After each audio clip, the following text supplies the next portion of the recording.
So we're in our third session of Thinking Faith, and tonight we're going to talk about Christianity in a world of religions, plural. I just want to start out by saying that I think more mischief and damage have been done in the name of religion than in just about any other. And hatred in the name of religion can just be ferocious. I said it, but let me ask you, can you think of some examples of mischief and damage and hatred in the name of religion? What comes to mind? Northern Ireland. Okay, the Protestants and the Catholics. The Crusades. The Crusades. It's always important. 30 Years' War. 30 Years' War. iPhone second generation right there in this network bandwidth is low. And Esther, welcome. We're glad that you're here also. Hi, everybody. Hi, Esther.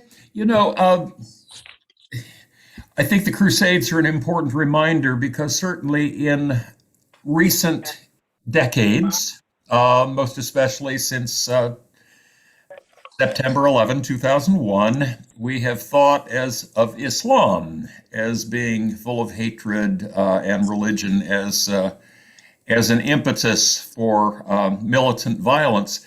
But the Crusades are a reminder that Christians did that to Islam. I have a story to tell you. A friend of mine, Pat Roach, in Dayton, Ohio, was a city commissioner for Dayton, and she took a very unpopular stance, at least a very unpopular stance for the Chamber of Commerce, and that was she opposed a bypass interstate that went around Dayton on the east side. The African American community was on the west side, and she knew, because of our mutual friend Jim Kunde, who had been the former city manager of Dayton, that though you may think of a bypass highway as all about transportation, it is even more about land use. And sure enough, when eventually it did get built, it just ripped the industrial base out of the west side and away from the black community. But anyway, she opposed it when it still was possibly to block it. And the Chamber of Commerce blackballed her and worked very hard to defeat her campaign to become the mayor of Dayton. And sure enough, she lost overwhelmingly because of the business interests who wanted I-675. And seeing that her political career in the city of Dayton was cut off, she, of all things, became an executive on urban ministry and urban mission strategy for the General Assembly of the Presbyterian Church.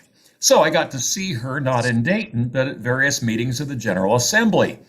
And I will never forget a conversation that Pat and I had in which she said, you know, I have now seen politics in the secular world and politics in the church world, and I have to tell you, church politics are way dirtier than secular politics. Oh my goodness.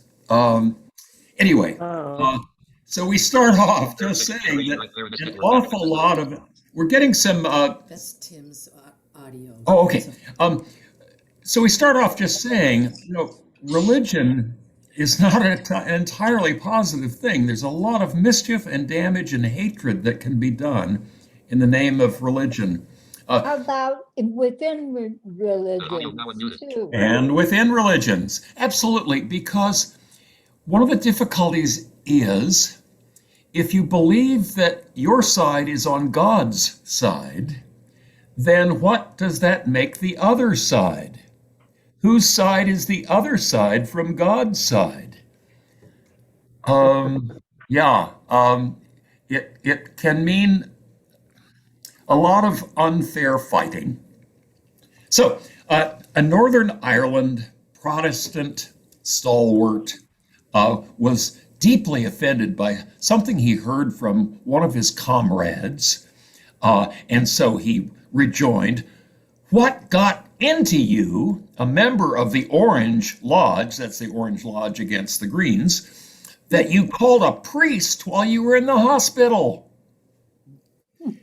And his hospitalized friend, or formerly hospital friend, said, "Well, the doctor said I was going to die."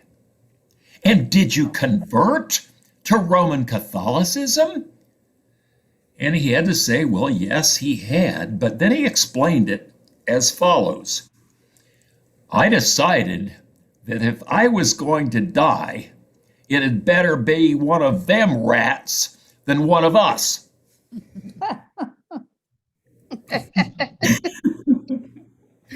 Wow. Anyway, do you know the name of Paul Tillich?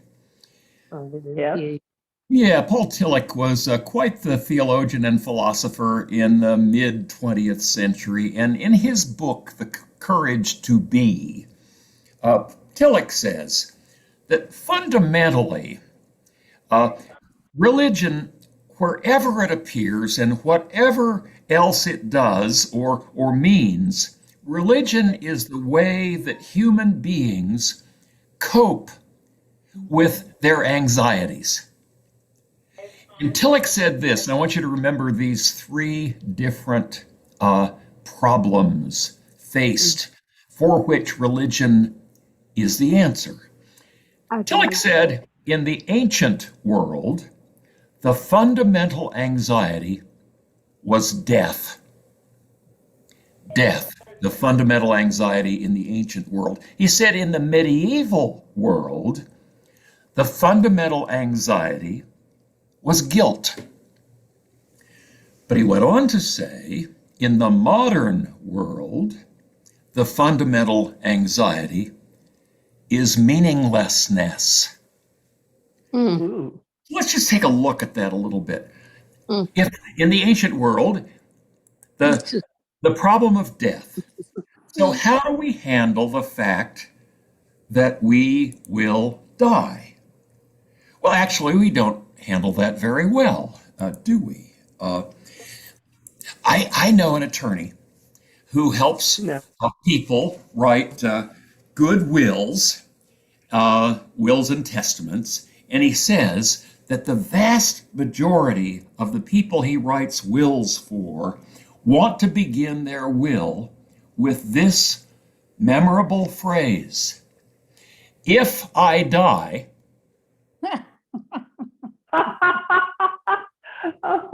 So the conversation always begins with an air of unreality. Now, in the ancient world, they had not developed our modern ability to hide death. We conceal death. "Oh, she looks so natural." All men are mortal was the way that it was taught in the ancient world. And so the main problem was death. Now, guilt, that's in the medieval world. Martin Luther was a medieval figure. And the medieval penitential system, confessionals, penance, that was all about guilt. Some priests would not wait, "Tell me what you have done and I'll tell you what to do." Some priests would say, "Come to us before you do it." But in the Middle Ages, guilt was the operational force in religion with believers, and this was Martin Luther's horrendous problem that led him finally to discover in the scriptures grace rather than works. The medieval believer was suspended between this hope for heaven and this dread of hell, this dread of eternal judgment. Why? Because we're guilty. And it was Luther's struggle with guilt as a medieval person that drove him to discover God's forgiveness, God's mercy, God's grace, and thus kindle the Protestant Reformation. The modern dilemma, said Tillich, is meaninglessness. Now, we're obviously still preoccupied with death. We're still preoccupied with guilt. But Tillich said, today our primary anxiety is meaninglessness. How come life doesn't make sense?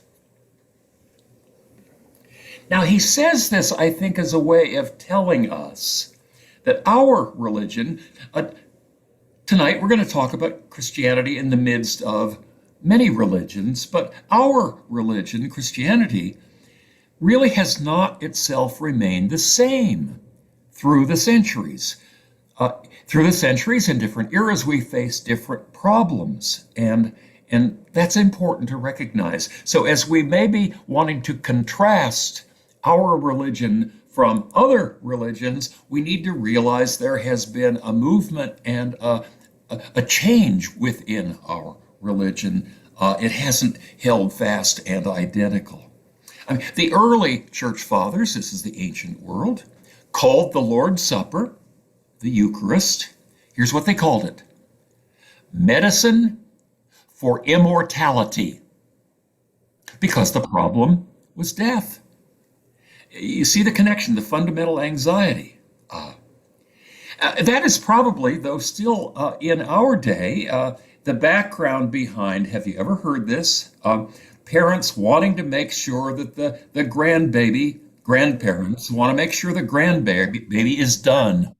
I can't. Make sure the baby is done. This because there's a big dish What inside. does that mean? We're hearing some feedback here. We're hearing some feedback. Let me see if I can find my charger. What does that mean, have the baby done? What's the anxiety? No, like Yeah. like close it. We're hearing you, Esther, and you're okay. Vicky's got it. All right. Well, have the baby done, have the baby baptized. What's the anxiety? Die and not go to heaven. Right. Well, have the baby done. Okay, let's see. We'll have the baby done rare, medium, or well. Anyway, Christianity's shift. Oh, dear. There's a delay. Christianity's shifts, our own shifts. As we look at our religion in relationship to other religions, it's just important to acknowledge that ours has not had a stable identity all the way. There have been shifts, important to realize. Paul Tillich's 3-volume systematic theology, really quite an impressive read. I don't think it's read very much now, but I read it in the 60s. He organized his systematic theology around, first, here is the existential question. Second, here's the Christian answer. Well, it's not just Christianity that was developed and came into being as a genuine response to genuinely perceived needs. Every religion in the history of the world is a response to genuinely perceived needs of the human being, human community, and the world. No religion in the history of the world was ever concocted simply as a kind of imaginative pastime. Answer to deeply felt needs. So, I think we are ill-advised if we assume that Christianity is the one real religion and the others are some kind of concocted hokum. Because all of the religions are genuine responses and in their own setting, authentic responses to profound human need. What do you think? Does that make sense to you? Yes.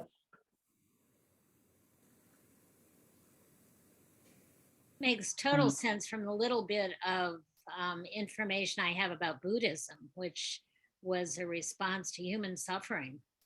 Human Yes. beings suffer, human beings die, human beings get ill. How are we going to cope with this? And Yes. the Yes. Buddha sought answers to that deep Yeah. question. Yeah. I think that's helpful.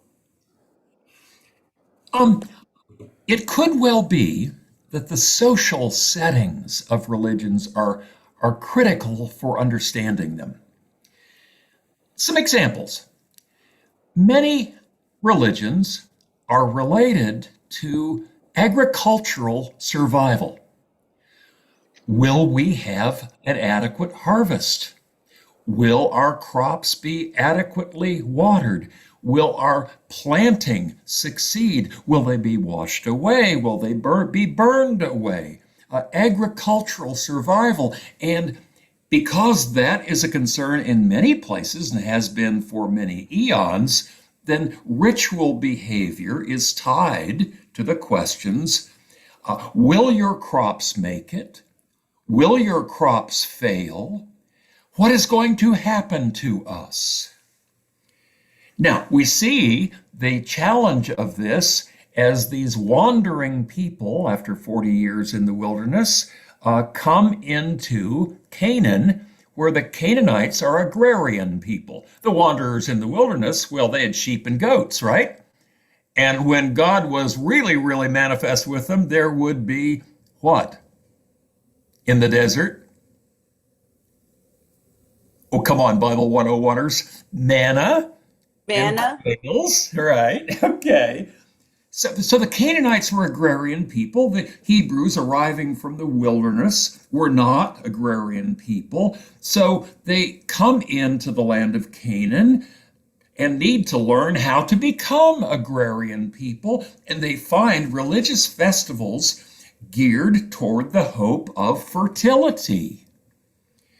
Well, it wasn't just they who were concerned for fertility. We are also. Just think about our wonderful festival at the end of November and the cornucopia, Thanksgiving. Thanksgiving. Yeah, and none of us is very far from an interest in fertility.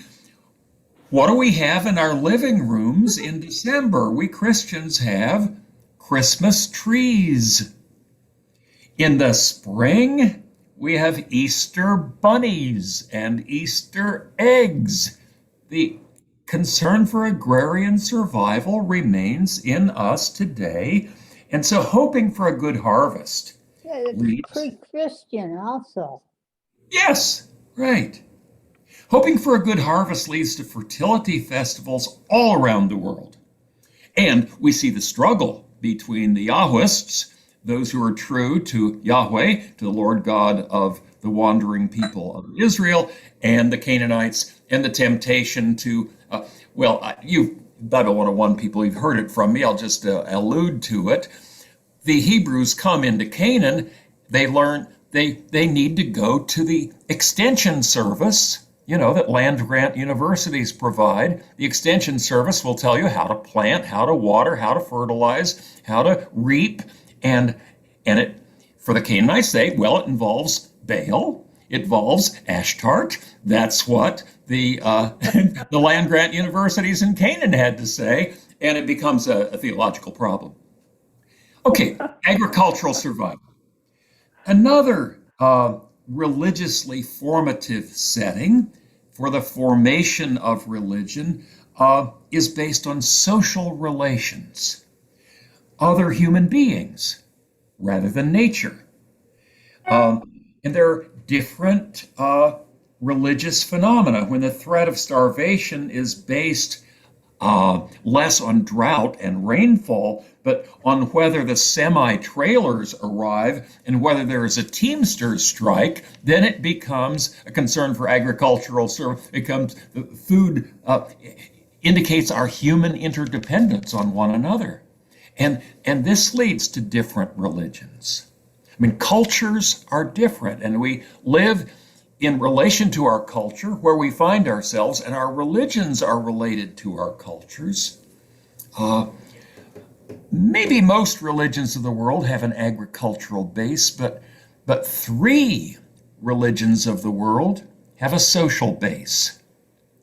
And these three religions don't build shrines, for individual devotion. Buddhism has shrines, Hinduism has shrines, but three religions have meeting places where communities gather. What three religions come to mind with Quaker, meeting places? Pardon, Liz? Quaker, Quaker. Okay, that's Quaker is one of the sects of Christianity. So I'm going to say Quaker as an example. Christianity, that's one of the three great religions that have meeting places. What's another one? Judaism. Judaism, right, the synagogue. What's a third one? Islam?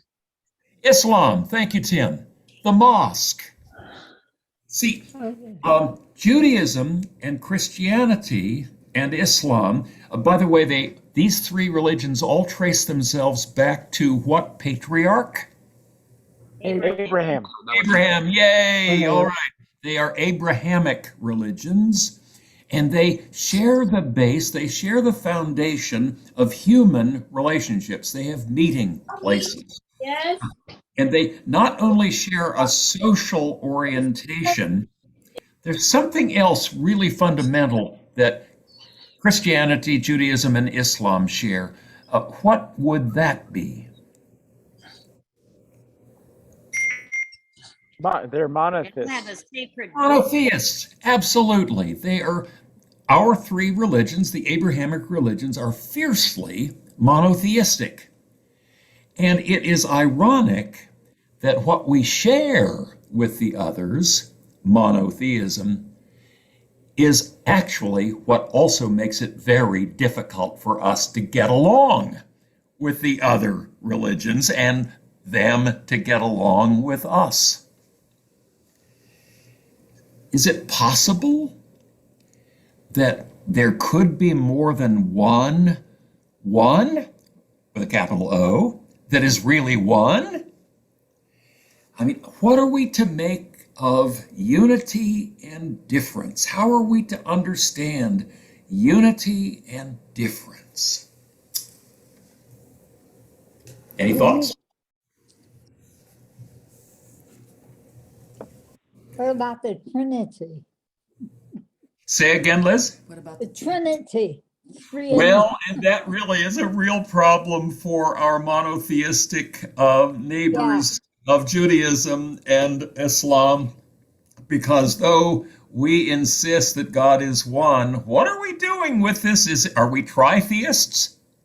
Right. What about the Trinity? And Orthodox, I mean it with a small o, traditional Christian theology says, no, not three gods, three manifestations of the one God. But yes, the Trinity does lead to some misunderstandings, confusions, complications.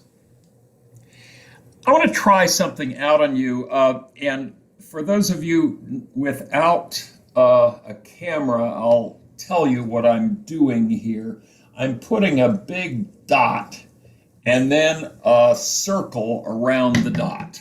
Okay, so you can see that in your mind's eye. This is a way of drawing the challenge here about unity and difference. I've observed over the years, and I'll bet you have too, that many of the religious expressions that we know are either those with a very, very clear center, this we do believe, and a very strong and almost rigid circumference. And here are those who are on the inside, and here is everybody else who is on the outside. That you find a lot of religions which have a very strong center. Only in this way, in this name, can anyone be saved, and those who are outside the circle cannot. You've seen examples of that. Maybe you've had some personal experience with that. There seems to be another kind, and I think, I don't want to pick on the Baptists, but sometimes the Southern Baptists may be this. Fundamentalists are especially strong center, very clear circumference, separating those who are inside the circle and those who are outside the circle. There's another kind of religious expression that I guess I would identify particularly with Unitarianism, in which sometimes it's really kind of hard to pin down. Now, what is it you stand for? Kind of a fuzzy center, Yeah. but a very porous circumference, a very porous boundary, but we don't judge anybody as being outside. We are all kind of one. Is it a necessary ramification of monotheism? We could be talking Judaism, we could be talking Islam, but let's be talking Christianity, our faith. Is it a necessary consequence of monotheism that only one way can be right? What do you think?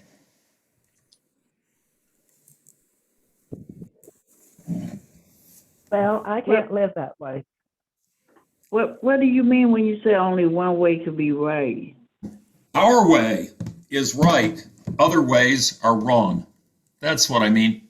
And it doesn't matter who the our is, could be another monotheistic religion that says our way is right, Allah is God, and only Allah is God, and everybody else is wrong, for instance. But it could also be a fundamentalist Christianity. Does that help? Yes. Yeah. So We've seen- Yeah, go ahead. well, I'm always skeptical of anybody who speaks in absolutes. And part of absolutes is that somehow I'm always the self-righteous one and everybody else is wrong. And Right. it just seems, I just have always had a problem with absolutes. Yeah. Is it possible to say, no, I'm not going to say everybody else is wrong, but can I, by saying, no, everybody else is not wrong, can I do that and still be faithful to my belief in Jesus Christ as Lord and Savior? Alta audio now unmuted. Not really, because Jesus wants us to love and accept everyone. Okay. Okay. Then I think that is a way of saying I can be truly Jesus' person, but I will take seriously that he says, other sheep I have, not of this fold, love your enemies. And we see him going into Gentile territory in the Gospels, for instance, not on a mission to convert them into his way of thinking, but mostly he's trying to get away. And then somebody shows up who wants to be healed. And his first question is, do you believe right? No, he sees human need and he responds to it. So, yeah, I think that's helpful. That's good. Thank you. So, would you then say we are, by being monotheists who believe in God as revealed in the scriptures and in Christ, we're not necessarily in a kind of competition against others who are wrong, and we need to persuade them they're wrong so that they will see things truly? Of course, I hear an echo of compassion and the message of compassion we talked about last week. Indeed. Yeah, that's helpful, isn't it? The porous boundary, the porous circumference is a way of saying, yes, I truly belong to Christ as my Lord, but I have compassion as I see manifest in his spirit and his way. Can Christianity be true without other religions being false? Alta audio now unmuted. What would you say? Christ came to fulfill the prophecies and to solved the problem of sin. Basically, the law and sin, and that that's, you have that problem in other religions. I'm sure. I don't know how they deal with sin, and how that sin is something that displeases God and makes God apart from us. But we're taught that Jesus brings us close to God, and he's on our side because he's died for us. He's taken away our sins. So I don't know those other religions what they believe as far as that. And in So some ways, we don't have to be expert in knowing how others' religions deal with it. But if we acknowledge, we who are within the circle and hold to Christ as the key to understanding who God is and what life is, but know that we are sinners, it can lead us to be more empathetic and understanding of those outside the circle who may be sinners, but it isn't that we're the godly and they're the godless. No, we all have things that need forgiveness and need God's grace. And we're I- not judging them. We're not Pardon judging. me? Go ahead, Judy. It's not our role to judge them. It's to try to follow what Christ says about it. What a helpful addition, too. Yes, judge not that ye be not judged. It's not up to us.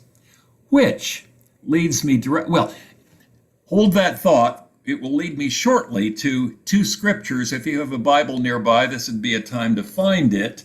But I just want to say, I think that the challenge for us is to have a strong center of commitment to God in Christ, but to have porous enough boundaries that we make room for others who may be different from us without judging them as necessarily falling short because they're not like us or not like ours.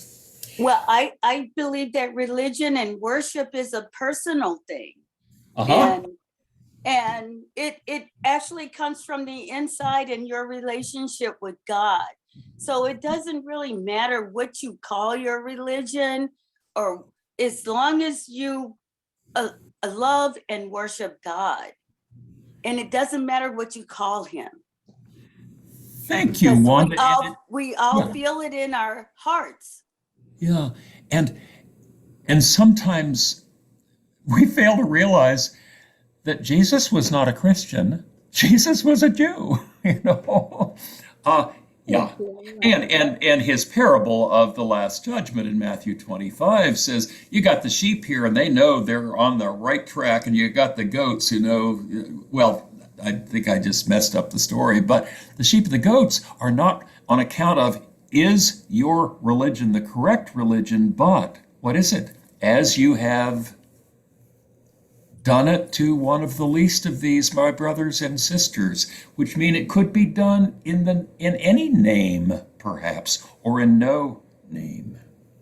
I'd like us to take a look at a couple scriptures just on the question of, I think it was Judy who talked about, is it our place or it's not our place to judge? Let's take a look at Acts chapter 5. In Acts chapter 5, it'll take you a little while to find it, perhaps, but Acts is right after the Gospels in the New Testament. We have the early apostles, after the resurrection and ascension of Christ, getting into a little trouble because they're pretty active in proclaiming Jesus as the Christ and proclaiming the resurrection, and it frankly is not that popular, either with the Judaism of Jerusalem or with the Roman authorities, who are really concerned about troublemakers. And the apostles are in front of the high priest in the Sanhedrin, and where I'm looking at is Acts 5, verses 33 and following. And so the Jewish authorities in Jerusalem are trying to decide, what are we going to do about these heretics? and a Pharisee by the name of Gamaliel, who, by the way, was a teacher of Saul, who became the Apostle Paul, says, look, and this you find in verse 38, I tell you, let these men alone, because if this plan or this undertaking is of human origin, it will fail. But if it is of God, you will not be able to overthrow them, and if you try to take them down, you may even be found fighting against God, which, picking up on what Judy said, is we are to leave the judging to God. What a wise Pharisee, Gamaliel. And there's one other interesting illustration of the same kind of be careful not to make judgments as if you know what's right and you know what's wrong. It's Jesus' parable in Matthew chapter 13 of the weeds among the wheat. Did we learn that in the King James, the wheat and the tares? Does that ring a bell? Those of a certain age, yes, who remember the King James. The parable, the weeds among the wheat. And he put before them another parable. The kingdom of heaven may be compared to someone who sowed good seed in his field, but while everybody was asleep, an enemy came and sowed weeds among the wheat, and they went away. So when the plants came up and bore grain, the weeds appeared as well. And those who know the particular plants that are being referred to point out that the tares, the weeds that are referred to here, were sometimes called pseudo-wheat because they looked so much like wheat, but they weren't. So What chapter in Matthew was that you? Matthew 13, beginning at verse 24. 24. Okay. Verse 13, chapter 13, verse 24. So an enemy came and sowed weeds among the wheat, then went away. So when the plants came up and bore grain, then the weeds appeared as well. And the slaves of the householder came and said to him, Master, did you not sow good seed in your field?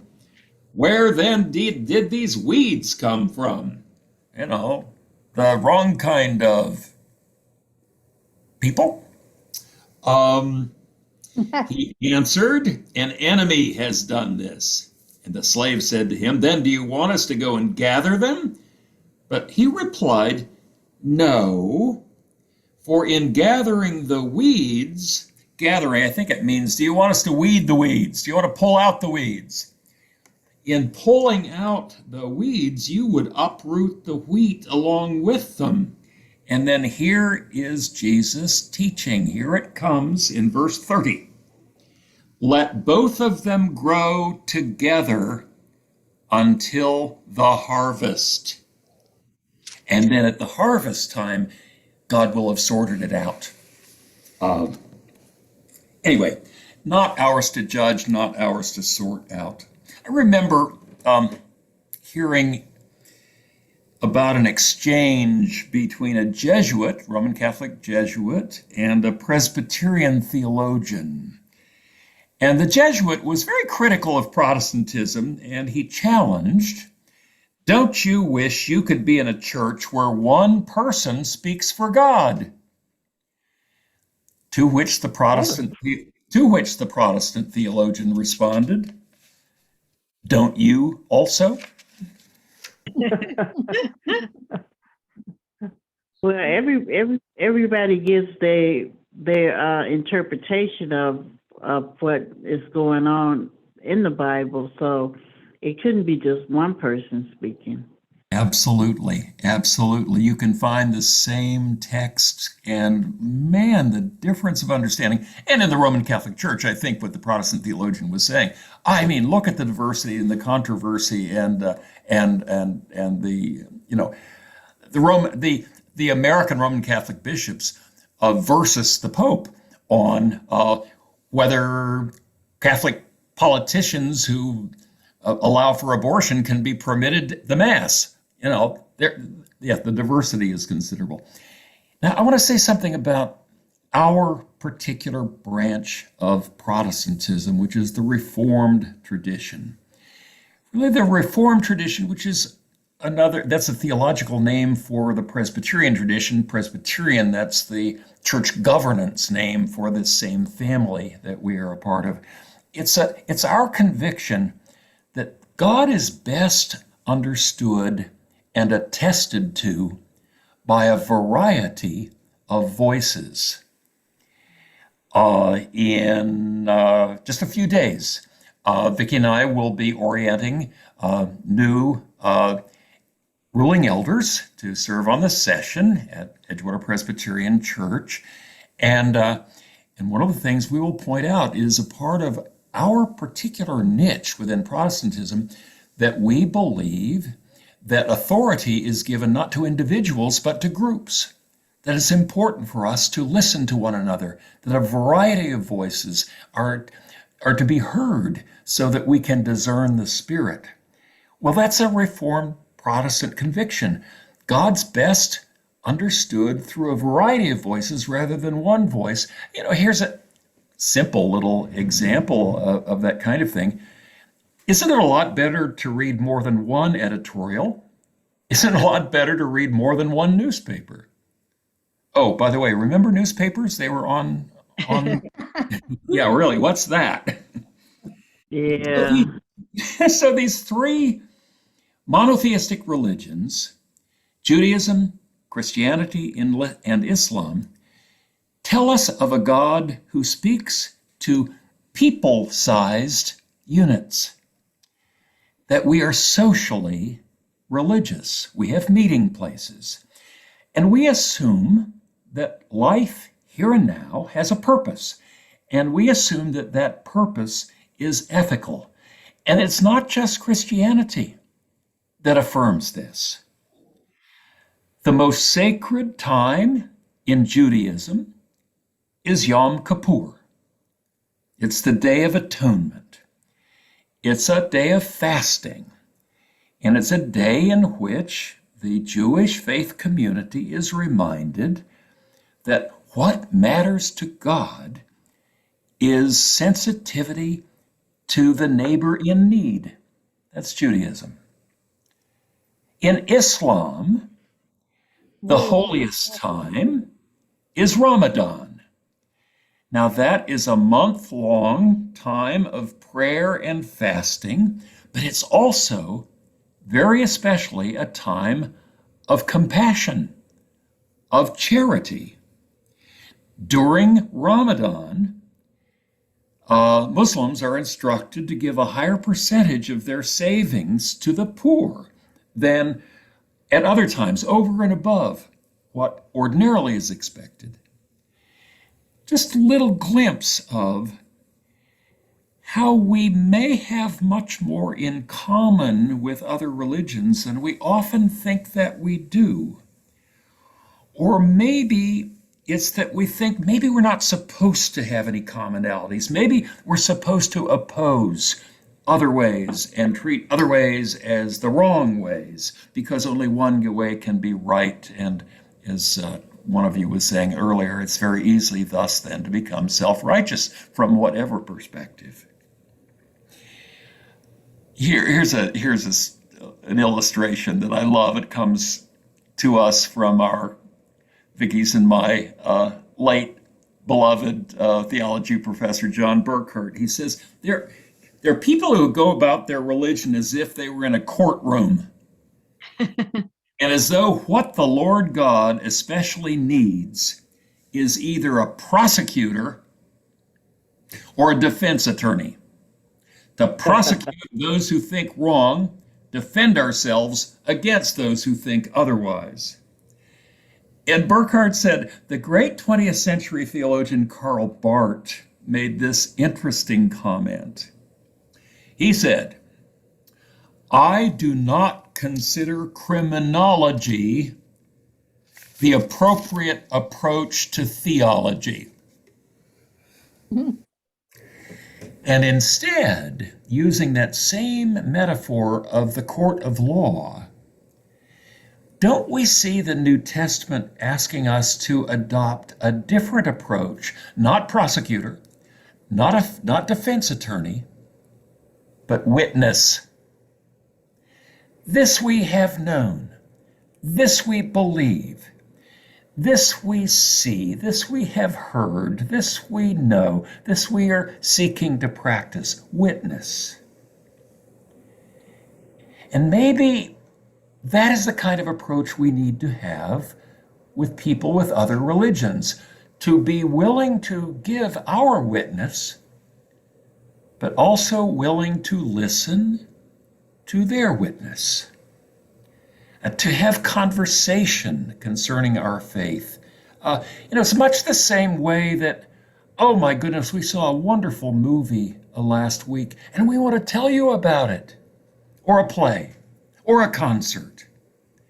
And to see ourselves as believers in the Christ in an open situation in which we have something to say, something to share, but where we also can expect to learn. Based on, try this out, based on this assumption, that God is really greater than anything any of our minds can handle. So we need to take perhaps a dialogical approach, encounters with people of other faiths as dialogue, in which, yes, we have something to say that we believe, in which we speak, but we also listen and may in fact learn from others. What has your experience been? Have you had occasion for face-to-face encounters with people who hold to another religion? I just want to jump in here and go ahead. We're both talking. Yeah, go ahead. Was that Esther? Was that you? Yeah, that's me. Yeah, Please. I think tolerance is what will help us to pay attention to each other, because like the Baptists, I had an argument with them just because us, the Presbyterian, we don't merge when we're doing baptism, theirs is they merge the people in a large quantity of water, and us, we just sprinkle the water on the head. Right. And they are saying that our religion is not the right one. And that could be the source of all kinds of problems. And my goodness, it was. Yeah. So if we could just tolerate each other, and those were fighting rituals in other eras. Yeah. Yeah. Right. And Nancy, go ahead. I've been to a mosque and a synagogue, and I have friends who are Hindu, and we all love each other very much. And I've learned a lot from them. I've learned songs. I've learned some of their scriptures and their mantras, and it's all been beneficial to me. It's made me more of a whole person. And the people that I know of other religions, they don't try to force it on me, and I don't try to force my beliefs on them. We just exchange.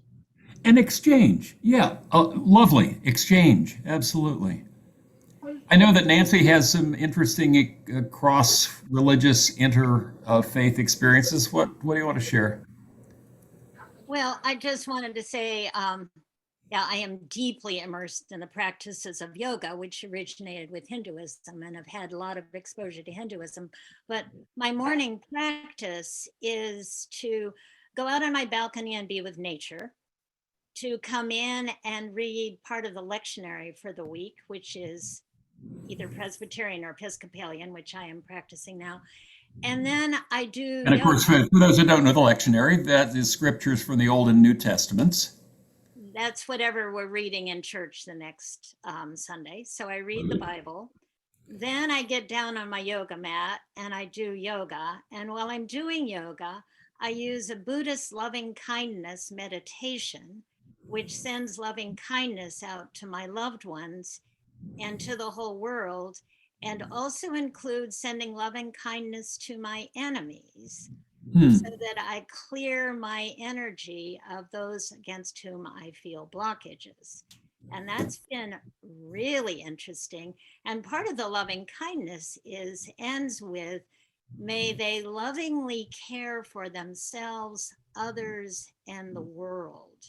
And when I'm directing that to the political party that I'm totally opposed to, I would love them to lovingly care for others, the world, and the earth. Now, when you do this, Nancy, nature religion, Hindu practice, Christian scriptures, Buddhist practice, do you feel that in so doing you are any less committed to the Christian faith?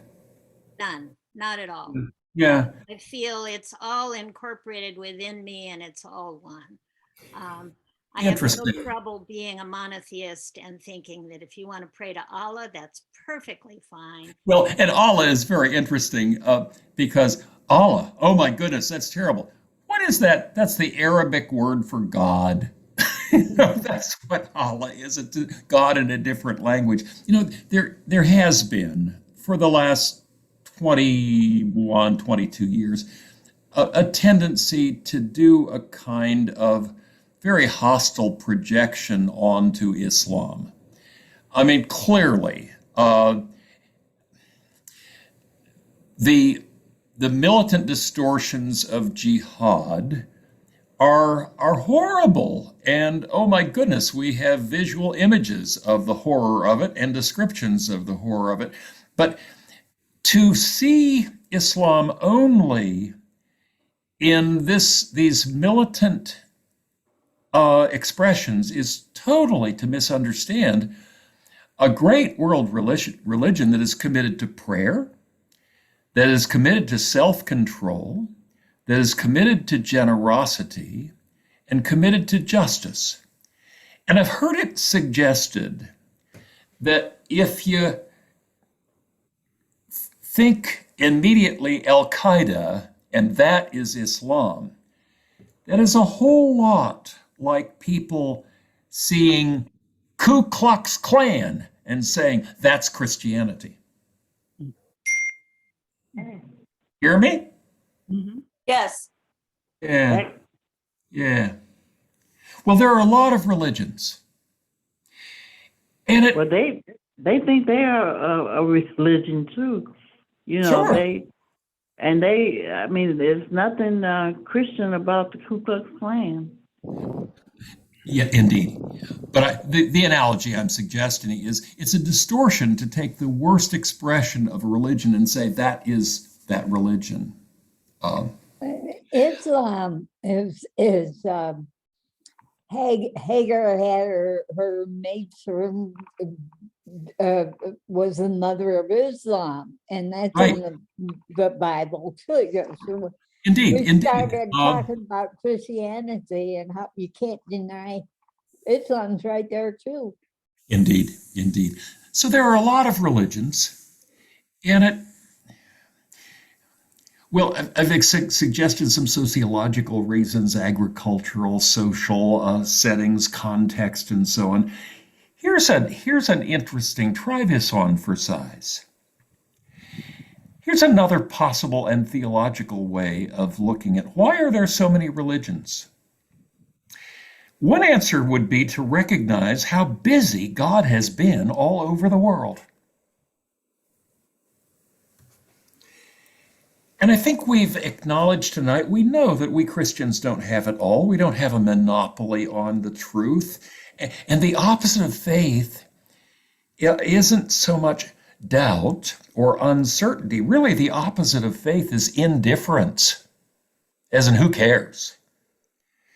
Because doubt seeks a fuller explanation. Doubt is a sign of, here is a questing spirit. Here is someone who is wondering and seeking and searching.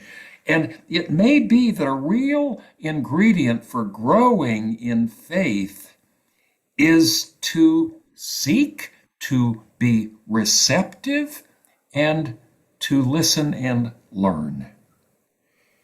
On the other hand, to keep the good news that you know to yourself is profoundly unhuman. And so we as Christians are invited, asked, directed to share the good news that we have and hope to receive good news back that could further illuminate our lives. I think the sharing of good news, and I think Wanda has said it in a lovely way for us tonight about her friends of many faiths, the sharing of good news can go both ways. If we think that God is large enough to have cared about the world beyond us, cared about the world even before we arrived.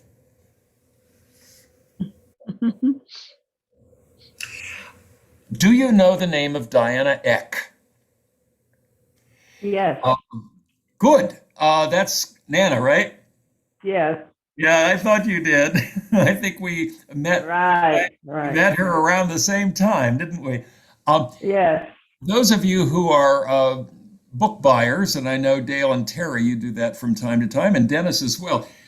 She wrote a book, and gosh, by now I think it is old enough for when Nana and I were together 30 years ago. I think it goes back that far. Diana Eck is a professor of comparative religion at Harvard University, and she wrote a wonderful book. Here comes the title. It's called Encountering God. It has quite a lovely subtitle. It's Encountering God, a spiritual journey from Bozeman to Benares. Well, Diana Eck was raised a Methodist in Bozeman, Montana, and Benares is a holy city in India. And it was while she was a college exchange student in Benares that she experienced the first real challenge she had ever known to her Christian faith. In Bozeman, Montana, she probably didn't meet too many people who were not Christian. Not in the form of ideas did she meet a challenge to her Christian faith. She met the challenge to her Christian faith in the form of people. She met Hindus whose lives, she said, were a powerful witness to their faith. And she tells about Achyut Padwardhan, who had fought nonviolently under the leadership of Mahatma Gandhi for India's independence from British colonialism. He had spent years in jail, and she says this: his life was a witness to love and justice. Bible 101 people, love and justice, these are biblical categories, aren't they? But this is a Hindu. She said he was very much like the people I had loved and admired in Bozeman as a teenager. But he was not a Christian. And to my surprise, she adds, it did not seem to me that he somehow ought to be a Christian.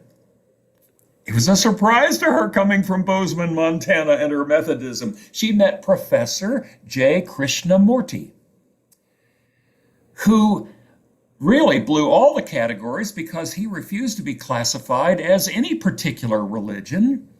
He wasn't a Christian, he wasn't a Hindu, he wasn't a Buddhist. And he would say, truth is a pathless land. But Diana Eck observed that she had never before experienced such a spiritual presence as he brought into the room. What is this Bozeman, Montana young lady to do? And she said these witnesses were for her what she would call witnesses to their faith. She came to realize that Christians didn't have a corner on love and wisdom and justice. That Christians were not the only ones nourished by faith, empowered by their faith to work to change the world. She was 20 years old when she had that experience, and it led her to return to school, led her to become a student of comparative religion, then a teacher of comparative religion. And she says this: as a Christian, I began to realize that to speak of Christ and the meaning of incarnation, okay, reminders, incarnation, God was in Christ, incarnate, in the flesh, incarnation, that is what we celebrate on Christmas, God coming in the form of human, the Word became flesh and dwelt among us, that's incarnation. And Dinah X says, Mary.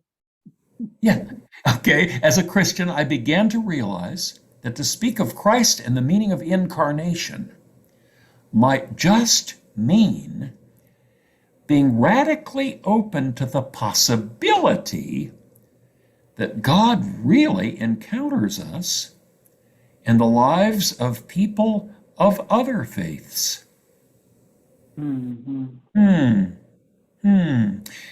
That's the end of my presentation. What do you think?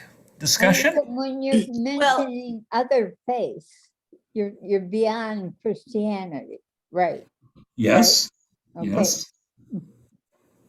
I believe that as long as you love your neighbors and love the spirit of God, whatever you call him, or Hinduism, Buddhism, or all of that is heartfelt stuff. But I believe that when we leave this world, when we leave this planet, we do have to go through Jesus to send to paradise, because I do believe that Jesus is the true Son of God, and we all have to go through him to paradise. That's what I believe. Okay, Wanda, thank you. And I would add to that, Wanda, and I agree with you, but some people may not know that they're following Jesus, but they still are. Isn't that an interesting thought? And yeah. Well, and again, there's Jesus. Other sheep of there are other sheep of my fold that are not the ones that you were thinking of. Well, and furthermore, it goes back to I think it was Judy talking about it. We're not in the position to judge. We are responsible for our lives, our witness, and we want to witness to other people, but it's God who makes that determination. Thank you, Wanda and Dennis. Anybody else before we I think it's more important that we change our lives now while we're still alive. Transformation now. And not judging others. Okay. Well, thank you for the richness of your response and the stories of your own experiences and filling out what I was prepared to do with what you shared. Next week is our final class in this series, and it's called The Bible in a World of Knowledge. So I look forward to our continuing it, and thanks for being a part of it tonight.